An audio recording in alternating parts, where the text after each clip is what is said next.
In the summer of 1991, a company that had existed for less than 18 months wrote a check for $316 million. The seller was Deutz AG, a German industrial conglomerate that had acquired an American farm equipment empire 6 years earlier and decided quietly that the American market was not worth the trouble.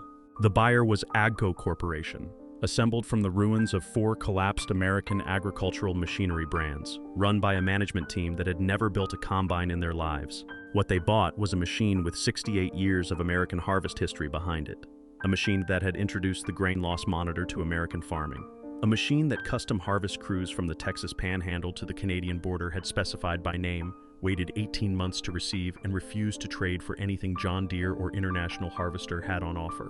The Gleaner Combine, built in Independence, Kansas, the silver machine that cut harder, wasted less, and outlasted every corporation that tried to own it.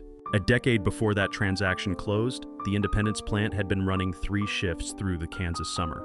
Gleaner N-Series combines, silver-bodied, rotary threshing, accurate to fractions of a percentage point in grain loss, were back-ordered across the Great Plains. The machine had not changed. The farm economy had collapsed around it.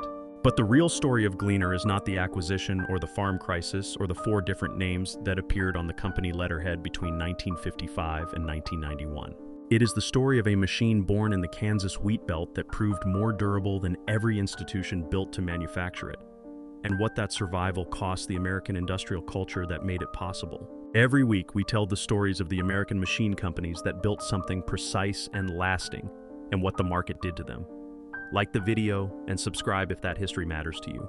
This story begins not in Milwaukee and not in a corporate boardroom. It begins in Independence, Kansas in 1923 on a stretch of hard red winter wheat that needed a better machine than anything America had yet built. Independence, Kansas sits in the southeastern corner of the state, 40 miles north of the Oklahoma line, in a country of low, rolling hills and bottomland fields where hard red winter wheat has been the dominant cash crop since the 1880s.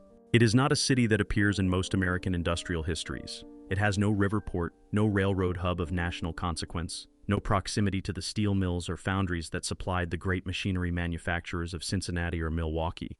What it had in the early decades of the 20th century was wheat, and farmers who understood, with the precision of men whose livelihoods depended on every harvested bushel, exactly how much grain a conventional threshing machine left lying on the ground. In 1923, that gap between what American farmers needed and what American equipment manufacturers offered was the opening that George Rutherford Baldwin chose to fill. Baldwin was not an engineer by formal training in the academic sense. He was a practical man of the kind the American Midwest produced in quantity in that era, mechanically literate, attentive to the specific problems of Great Plains agriculture, and convinced that the horse-drawn and tractor-pulled grain binders and threshing machines that American farmers were still using represented a technological generation that the wheat belt had already outgrown. The problem was elementary and expensive. In 1923, harvesting a wheat crop on a mid-sized Kansas farm of 300 to 500 acres required a grain binder to cut and bundle the stalks, a threshing crew of 6 to 8 men to operate the stationary thresher, and days of coordinated labor between neighbors working in sequence across fields. The harvest window in Kansas, the period between when the wheat reaches peak ripeness and when the summer thunderstorms arrive to knock it flat, runs approximately 10 to 14 days. A mechanical failure, a labor shortage, or 3 days of rain could cost a farmer a third of his crop before it reached the elevator. Baldwin's answer was the self-propelled combine harvester, a single machine that cut, threshed, and separated grain from chaff in one continuous pass across the field, operated by one man seated at the controls. This was not, strictly speaking, an entirely new concept. Horse-drawn combines had existed in California wheat country since the 1880s, pulled by teams of 20 or more animals across the flat, dry landscapes of the San Joaquin Valley. But a self-propelled machine, one that carried its own power source, required no separate tractor and could be operated by a single driver, had not entered commercial production anywhere in the United States. The Baldwin Gleaner Company, incorporated in Independence in 1923, produced that machine. The earliest Gleaner models were large, ungainly by later standards, and priced at a level that put them beyond the reach of the average Kansas family farm. Industry records of the period suggest initial list prices in the range of $1,500 to $2,000, equivalent to roughly $26,000 to $35,000 in current dollars. At a time when a Kansas wheat farmer growing 300 acres might gross $2,800 in an average harvest year, the machine cost approximately 1 year's gross income. It also eliminated the need for a hired threshing crew, which cost $200 to $400 per season in wages and meals alone. The economics, stretched over 3 to 5 harvest seasons, were defensible. The channel that first carried Gleaner into the Great Plains market was direct. County farm supply dealers and regional implement distributors across southeastern Kansas, northeastern Oklahoma, and the Texas Panhandle. The machine did not require a national distribution network to find its first customers, because its first customers were within a day's drive of the Independence factory. The wheat belt was the market, and the factory sat at its center. The institutional endorsement that established Gleaner's credibility came from Kansas State Agricultural College, now Kansas State University, where extension service field trials in the mid-1920s documented the machine's grain loss performance against conventional threshing methods.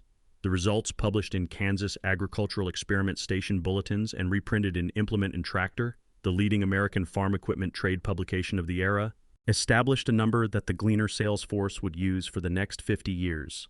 Grain loss measurably lower than any competing harvest method then available to the American wheat farmer. By the early 1930s, the Gleaner brand had achieved sufficient market presence in the southern Great Plains that it attracted the attention of larger agricultural equipment manufacturers looking to add a combine line to their product portfolios. The company reorganized and expanded through the Depression years, difficult years for every American farm equipment manufacturer as commodity prices collapsed and farm income fell, but the fundamental machine, the self-propelled combine built in Independence for the wheat belt it sat inside, held its market position. In 1955, Allis-Chalmers Corporation of Milwaukee, Wisconsin, at that point the second largest farm equipment manufacturer in the United States behind International Harvester, acquired the Gleaner Harvester Corporation and absorbed it into its agricultural equipment division. The Independence factory stayed open, the Gleaner name stayed on the machine, and the silver color that would become the brand's most recognizable identity marker in the American wheat belt, distinct from Deere's green, from Case's red, from International's red and white, was standardized across the line. What Allis-Chalmers brought to Gleaner was not a new machine. It was a distribution network of more than 1 to 800 American dealers, a parts supply system capable of delivering components to any farm in the continental United States within 48 hours, and the engineering resources of a Milwaukee industrial corporation that had been building agricultural equipment since 1914. What Gleaner brought to Allis-Chalmers was a proven combine architecture, a loyal customer base in the most productive wheat-growing region in the world, and a reputation built on a single measurable claim: less grain left in the field after the machine passed through. That combination, Milwaukee capital and distribution, Kansas engineering and credibility, would take the Gleaner Combine to the peak of the American harvest market within 20 years.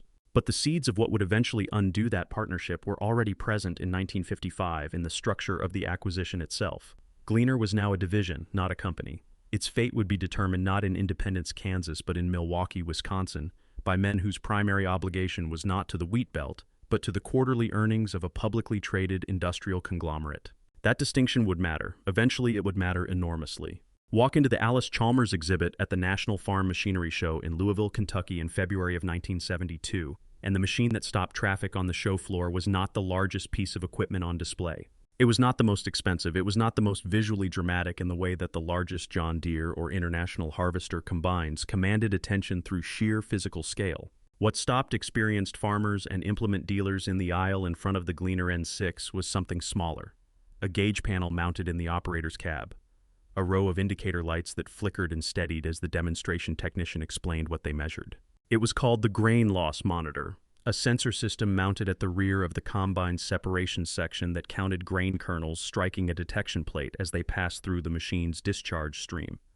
For the first time in the history of American combine harvesting, an operator sitting in the cab could read in real time exactly how much grain his machine was leaving behind, and adjust his ground speed, his cylinder settings, his rotor speed, to bring that number down while the machine was still moving through the crop. This was not an incremental improvement, it was a redefinition of what a combine was supposed to do. Before the grain loss monitor, harvest efficiency in America was a matter of estimation and experience. A custom harvest operator running a circuit from Texas to North Dakota knew, in the general sense that comes from 20 seasons behind the controls, whether his machine was running clean or running dirty. He could stop, dig through the chaff behind the machine, count kernels per square foot, do the arithmetic. On a good day, with dry wheat standing straight and a well-set machine, the number was acceptable. On a bad day, wet wheat, tangled straw, a field laid over by wind, The loss climbed without the operator knowing how far it had gone until the elevator receipt came back light. The Gleaner grain loss monitor eliminated the estimation. It replaced experience with measurement. A Gleaner 6 in 1972 carried a 6-cylinder Allis-Chalmers diesel engine producing 150 horsepower. Horsepower being the measure of the engine's capacity to pull the machine through standing grain and drive the threshing and separation systems simultaneously under full load. The machine cut a 24-foot swath through the wheat in a single pass. It weighed approximately 22,000 pounds, fully fueled and in working configuration.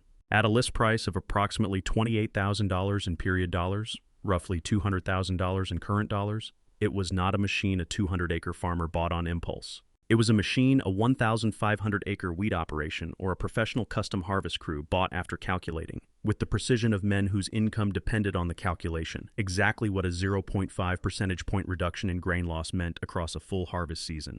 On 10,000 bushels of hard red winter wheat at $1.40 per bushel, the approximate Kansas cash price in 1972, a half percentage point reduction in grain loss represented $70 per season recovered from what had previously been left on the ground.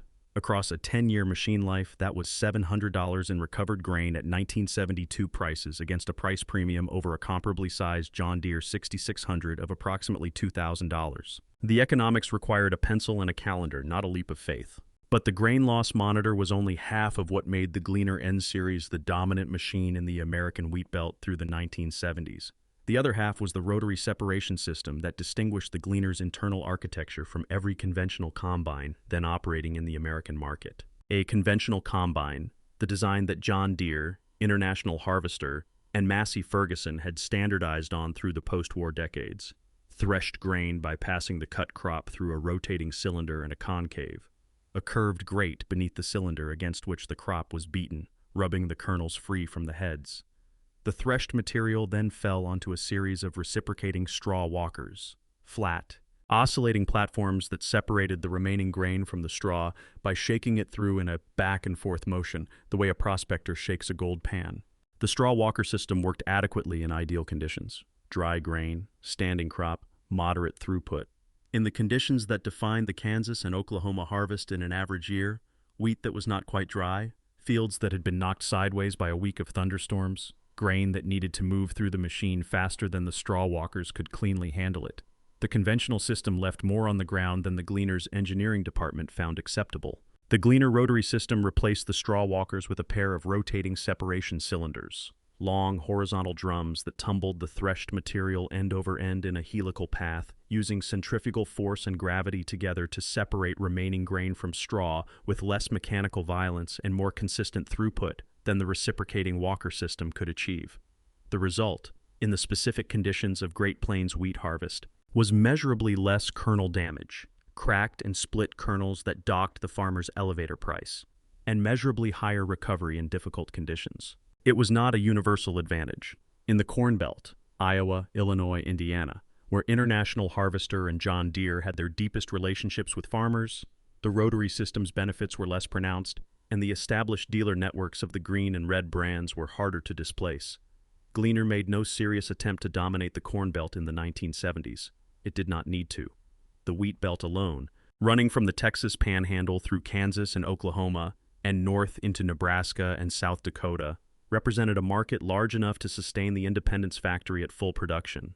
The distribution breakthrough that unlocked the mass market was not a single event, but a cumulative process driven by the custom harvest industry itself. By 1974, industry estimates published in Implement and Tractor suggested that Gleaner held between 25 and 30% of the custom harvest combine market in the southern Great Plains, a market segment in which equipment decisions were made by professional operators who ran their machines 10 to 12 hours a day, 6 days a week, for 8 to 10 weeks per season, and who had no patience for a machine that cost them grain.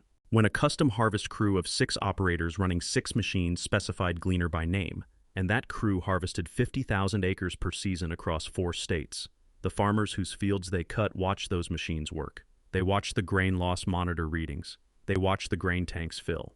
They asked questions at the end of the day, standing in the stubble with the dust still settling. That conversation, repeated across 10,000 fields in 5 states across 5 harvest seasons, built Gleaner's market position more effectively than any trade show exhibit or dealer incentive program Allis-Chalmers ever funded. The nameplate on the grain tank was not a city of origin. It was a performance standard that the Kansas wheat belt had tested and verified in the only laboratory that mattered, the field, in July, with the crop standing ready and the weather closing in from the southwest. In the summer of 1972, the Soviet Union entered the American grain market.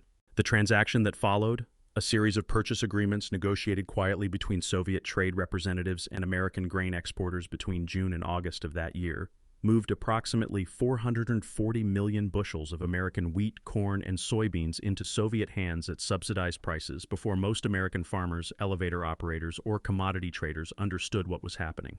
When the scale of the purchases became clear, the American grain market moved in a direction it had not moved in a generation.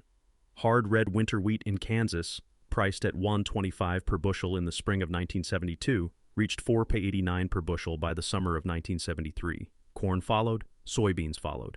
Every bushel an American farmer could put in an elevator bin was suddenly worth 3 times what it had been worth 18 months earlier. The event would come to be called the Great Grain Robbery, a name that captured the American agricultural establishment's sense of having been outmaneuvered, though the legal mechanics of the transaction were entirely conventional. What it produced in the American farm equipment market was a buying surge of a scale the industry had not seen since the post-war mechanization boom of the late 1940s. Farmers who had deferred equipment purchases for 3 consecutive years ordered combines, tractors, and planters in the same season.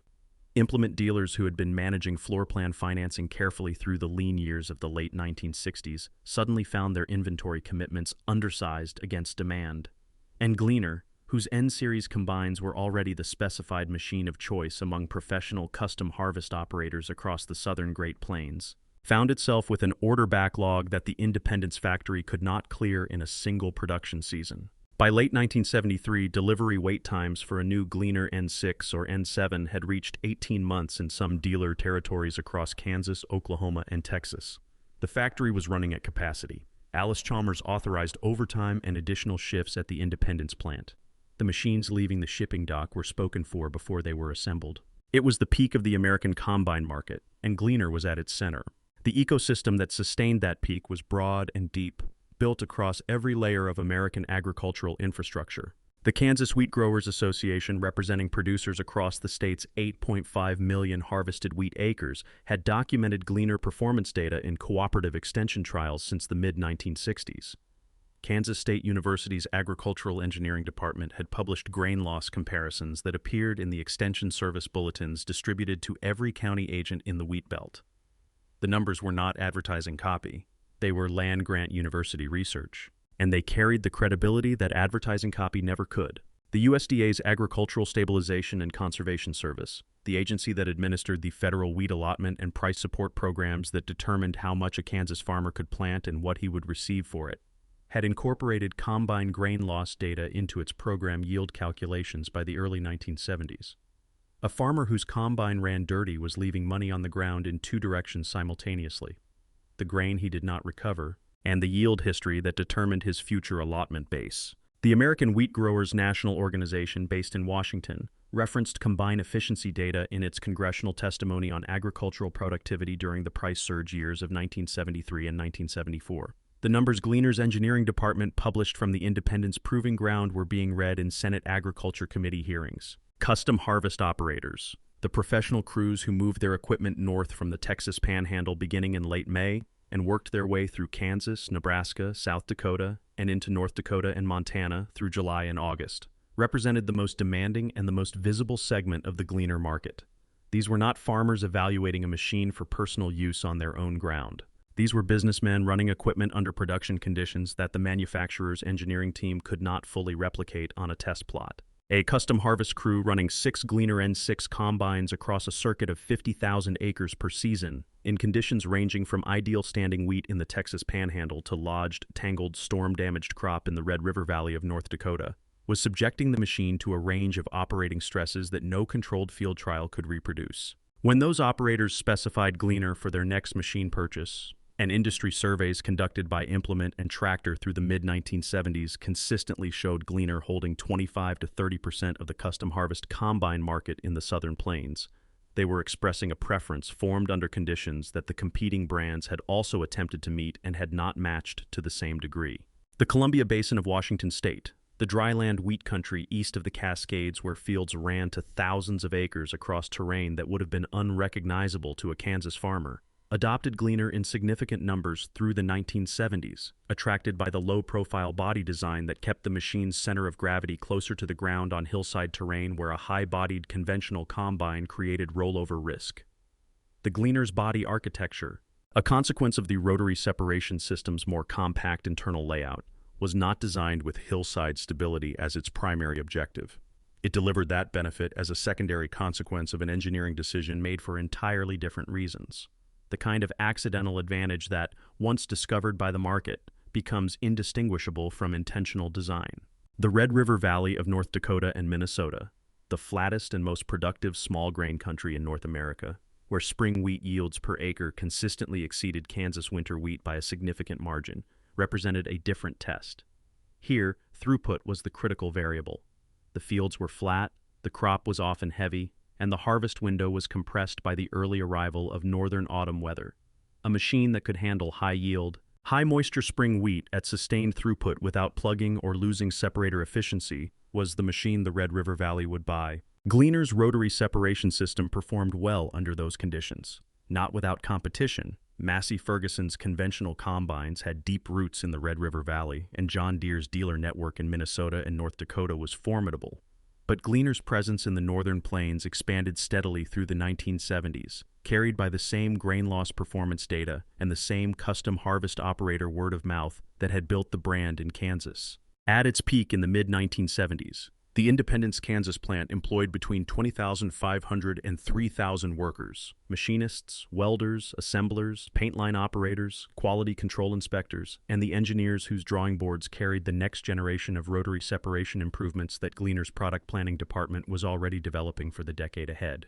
The plant sat on the southeastern edge of Independence, a facility large enough to be visible from the highway on the approach to town, its parking lots filling and emptying in shifts through the Kansas summer as the production schedule ran against the harvest season calendar. The smell of fresh paint and hydraulic fluid moved through the factory in the mornings. The sound of the assembly line, steel on steel, the pneumatic wrench cycling, the test engine turning over on the dynamometer, was the sound of a city's primary employer at full production. An implement dealer in Pratt, Kansas, or Woodward, Oklahoma, or Hereford, Texas, who had been allocated 12 Gleaner N6 combines for the 1974 model year, did not need to sell them. He needed to manage the waiting list of customers who had already committed deposits. The floor plan financing that Allis-Chalmers Credit Corporation extended to its dealer network, the arrangement by which dealers paid for inventory as it sold rather than when it arrived, was structured around the assumption of consistent throughput. In the mid-1970s, the throughput was not a question. Consider what that machine represented on an American production floor at its precise moment of dominance. In the summer of 1973, a Gleaner N6 operating in Barton County, Kansas, the geographic center of the state's hard red winter wheat production, ran 12 consecutive hours through a field of wheat carrying 18% moisture content. 18% moisture is wet wheat, wheat that a conventional straw walker combine handles poorly, losing separator efficiency as the damp straw mats against the walker surfaces and prevents clean grain from falling through. At 18% moisture, a conventional combine's grain loss climbs. The operator slows down to compensate. The acres per hour fall. The harvest window closes a little faster. The Gleaner N6 on that Barton County field harvested 4,200 bushels in those 12 hours, without a separator plug, without a throughput reduction, without a service stop. The grain loss monitor held at 0.8% across the full run. A John Deere 6600 operating in an adjacent field under identical crop conditions stopped 3 times to clear the separator. Its documented grain loss for the day ran to 2.1%. On 4,200 bushels of hard red winter wheat at $4.50 per bushel, the approximate Kansas cash price that summer, the difference between 0.8% grain loss and 2.1% grain loss was 54 bushels. At $4.50 per bushel, that was 243 recovered from a single day's harvest that a competing machine would have left on the ground. Across a full harvest season of 25,000 bushels, the arithmetic was 1,149ers in recovered grain, every season, from the same field, with the same crop. That was not a marketing claim. It was a calculation that a Kansas wheat farmer could perform on the back of an elevator receipt. The grain loss monitor made the calculation visible. The rotary separation system made it repeatable. And the combination of those two engineering decisions made in Independence, Kansas, by engineers who understood the wheat belt because they lived inside it, built a machine that the professional custom harvest industry treated not as a preference but as a specification. When the American Wheat Growers Association convened its annual meeting in Kansas City in the winter of 1974, the equipment session that drew the largest attendance was not the tractor panel. It was the combine efficiency session, where Kansas State University Extension engineers presented grain loss data from the 1973 harvest season across 5 machine brands and 17 field conditions. Gleaner's numbers led the table in 11 of the 17 conditions measured.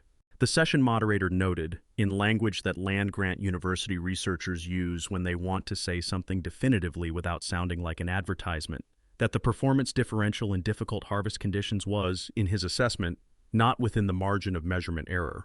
The Allis-Chalmers dealer who had flown from Dodge City to attend that meeting understood what the moderator meant. He had 37 customers on a waiting list for the 1975 model year. He understood it very well. By 1975, Gleaner held an estimated 18 to 22% of the total American combine market, a market shared among John Deere, International Harvester, Massey Ferguson, Case, and Gleaner, and between 28 and 33% of the combine market specifically in the hard wheat states of Kansas, Oklahoma, Texas, Nebraska, and South Dakota. In a market dominated by 2 brands whose dealer networks dwarfed Allis-Chalmers and whose corporate capitalization made the Milwaukee company look modestly scaled. Those numbers represented a competitive position built almost entirely on field performance in the conditions that mattered most to the buyers who evaluated the machines most rigorously.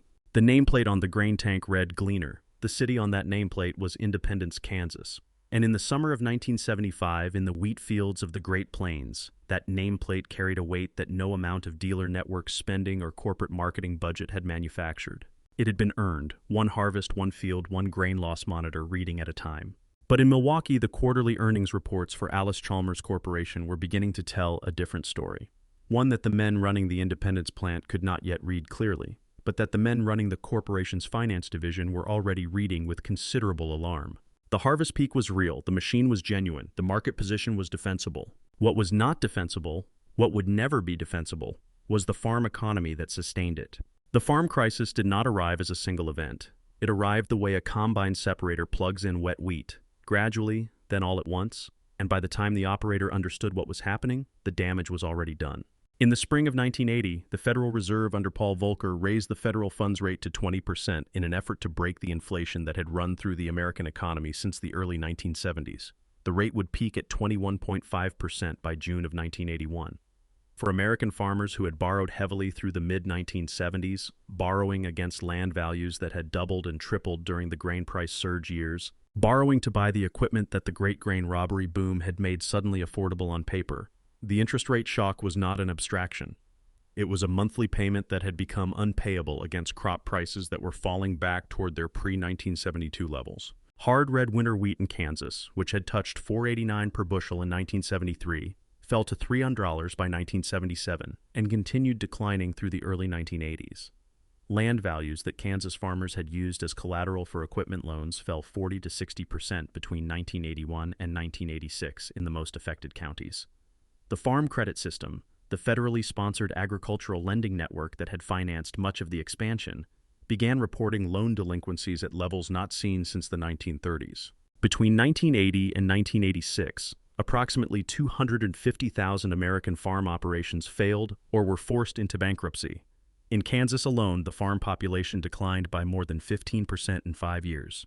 The implement dealers who had managed waiting lists for Gleaner Combines in 1974 were now managing repossession inventories, used machines coming back from farms that could no longer service the debt that had purchased them. Allis-Chalmers felt the collapse immediately and severely. The corporation had entered the 1980s carrying significant debt from its power generation and industrial equipment divisions, which had their own competitive problems entirely separate from the farm equipment crisis. When farm equipment revenue collapsed, combine orders falling 60% between 1980 and 1982, there was no internal cross-subsidy available to absorb the shock.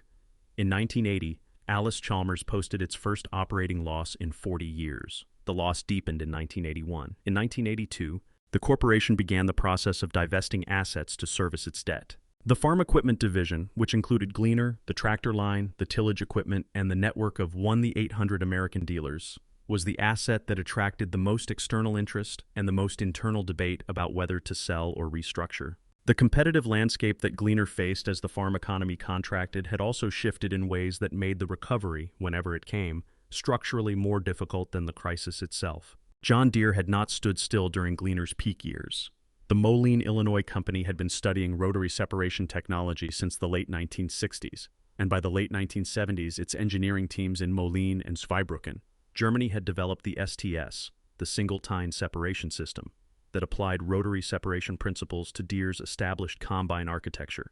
The Deere STS was not a direct copy of the Gleaner rotary system. It was an independent engineering solution to the same problem, arriving with the full weight of Deere's dealer network, Deere's financing arm, and Deere's parts supply infrastructure behind it. When the Deere STS combines reached the American market in volume in the early 1980s, they did not offer a grain loss performance advantage over Gleaner. In some measured conditions, particularly in corn, they were comparable.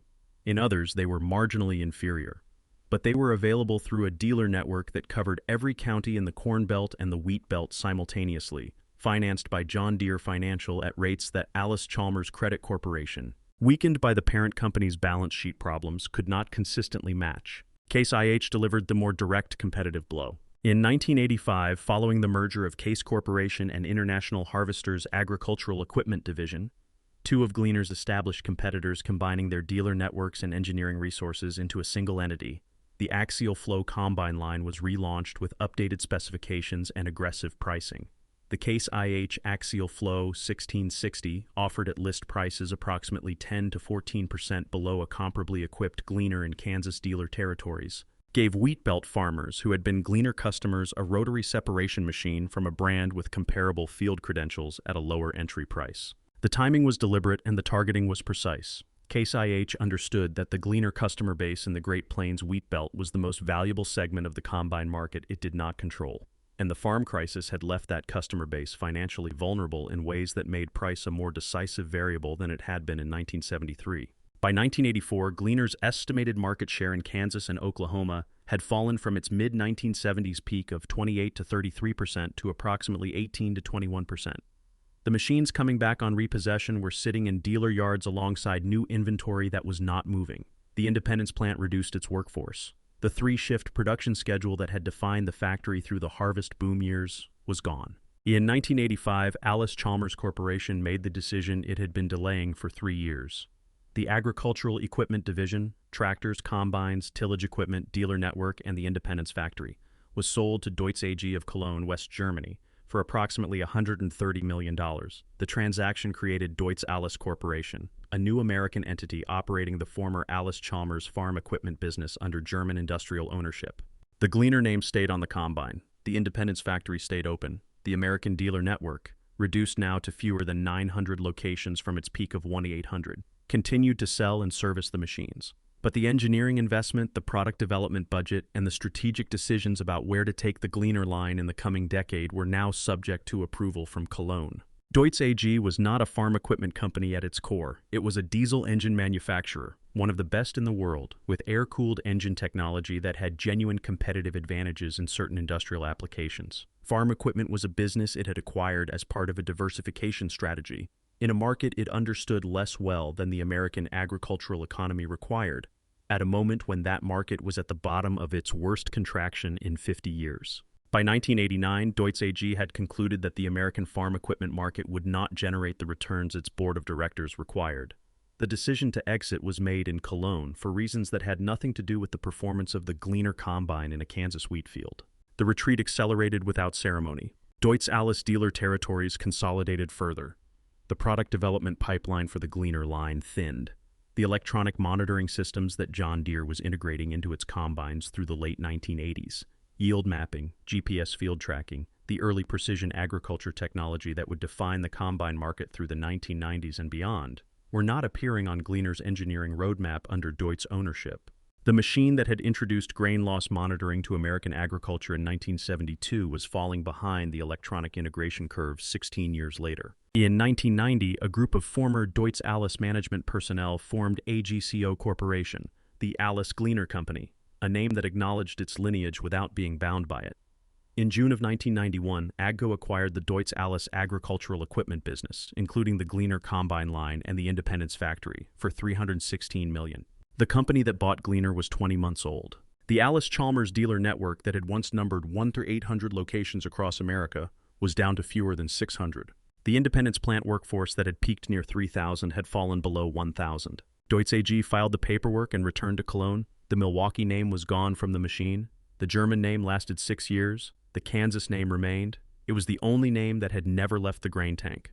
The only name the wheat belt had ever trusted.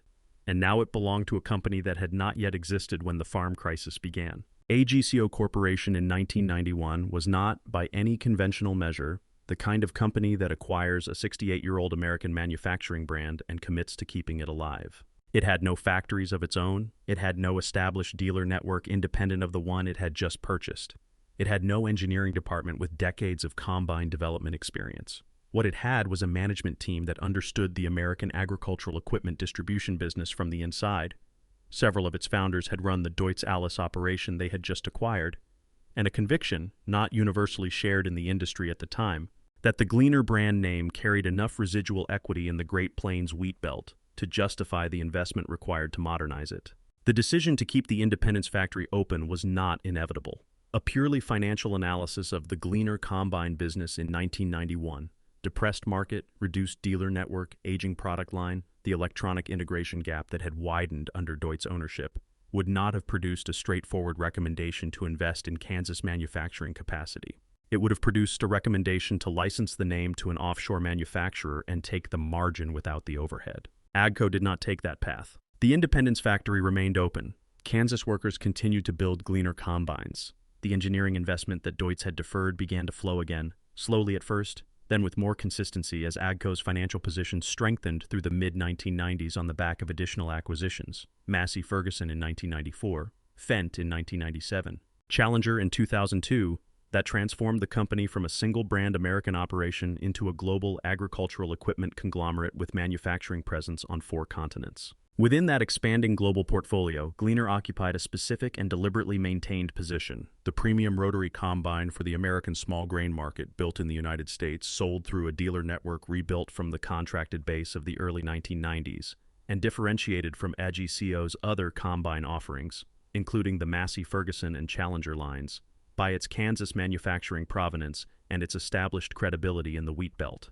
The product line evolved. The R-Series combines that replaced the N and C Series through the 1990s incorporated the electronic integration that the Deutz years had deferred. Yield monitoring, GPS compatibility, the precision agriculture data systems that John Deere's GreenStar platform had established as the industry standard.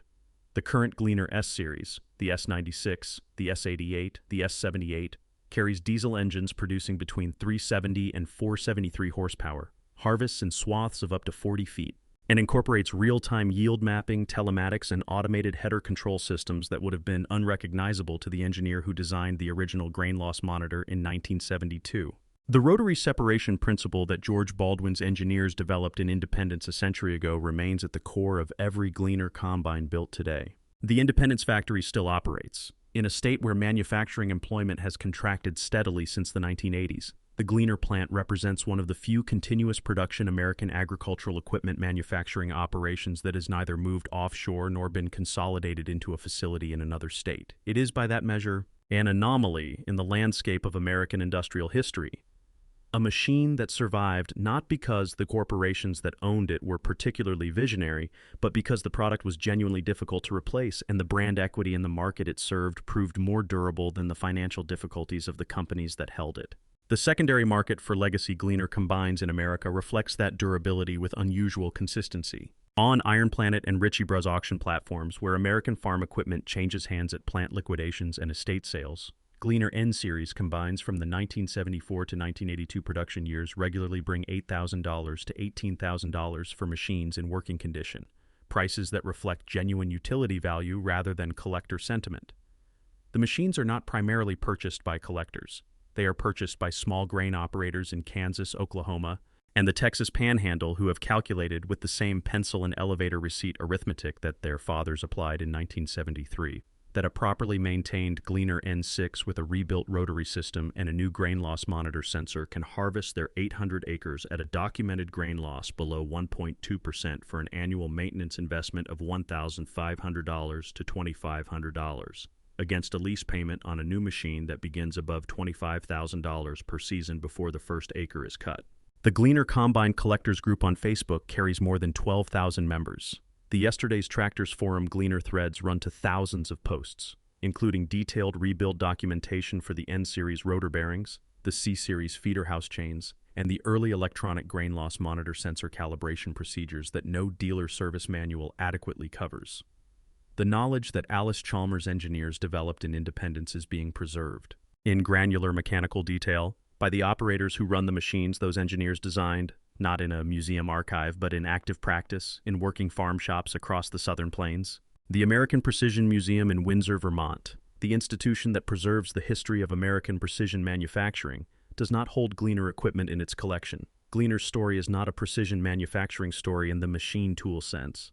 But the institutional parallel is exact, a specific American engineering culture developed in a specific American city by engineers who understood the specific conditions their machines would face, preserved not by the corporations that originally commercialized it, but by the community of American users who never stopped finding it useful. In Barton County, Kansas, the county where the 1973 harvest test that defined Gleaner's competitive position was documented, a Gleaner L2 combine manufactured in Independence in 1982 was still operating on a family wheat operation in the 2019 harvest season. The machine had changed hands once, from the original purchaser to his son, who had rebuilt the rotor assembly in 2007 and replaced the feeder house chain in 2014. The grain loss monitor, a third-generation replacement sensor fitted to the original mounting bracket, read 1.1% on a morning in July when the wheat was carrying 16% moisture and the wind was coming out of the southwest. The original purchaser's name was on the bill of sale from the Allis-Chalmers dealer in Great Bend, Kansas, dated March of 1983. The dealer closed in 1989. The Allis-Chalmers Corporation that had sold the machine was gone before the dealer closed. The Deutz Allis entity that briefly held the brand was gone by 1991. AGCO, which now owns the name, did not exist when the machine was built. The machine was still cutting wheat. What the Gleaner story reveals about American industrial culture is not simple, and it does not resolve into the clean narrative of triumph or tragedy that most American manufacturing histories prefer. The brand survived, the machine endured, the Independence factory kept its doors open through 4 ownership changes, a farm crisis that destroyed 250,000 American farm operations, and a competitive assault from 2 of the largest agricultural equipment companies in the world. By those measures, Gleaner is the exception in the catalog of fallen American machine empires, the brand that refused the trajectory that claimed Allis-Chalmers, that claimed the Milwaukee industrial culture that had owned it for 30 years, that claimed the 1-200 Allis-Chalmers dealers who no longer exist. But what did not survive was the industrial ecosystem that made Gleaner possible in the first place. The Allis-Chalmers engineering department in Milwaukee that provided the corporate resources to develop the grain loss monitor, gone. The 1-800 dealer distribution network that gave a Kansas-built combine national market reach, reduced by 2/3 and never rebuilt to its former scale. The West Allis, Wisconsin manufacturing culture that had backed the Independence factory with corporate investment through the lean years of the late 1970s. Dissolved into a German acquisition, and then a Georgia-based holding company that views the Gleaner line as one asset among dozens spanning 6 continents. The brand survived because the machine was good enough to outlast the institutions that built it. That is a different kind of American industrial story than the ones that end with a factory closing and a name disappearing from the Thomas Register. It is not, however, a story without loss. What was lost? The Milwaukee industrial base, the Allis-Chalmers engineering culture, the dense American agricultural equipment manufacturing ecosystem that once stretched from Independence, Kansas to West Allis, Wisconsin, did not survive because a machine in Kansas was still cutting wheat. It survived in the machine. It did not survive in the industry. That distinction is the one that matters. The nameplate endures. The culture that stamped it does not. Somewhere in Barton County, Kansas, on a July morning when the hard red winter wheat is ready and the harvest window is open and the southwest wind has not yet brought the afternoon thunderstorms in from the Oklahoma line, a silver combine moves through the standing grain with the grain loss monitor reading steady at 1.1%, the Independence nameplate on the grain tank still legible after 4 decades of Kansas summers, still facing the field where America once built the machine that measured its own losses to the fraction of a percent and kept cutting anyway. See you in the next one.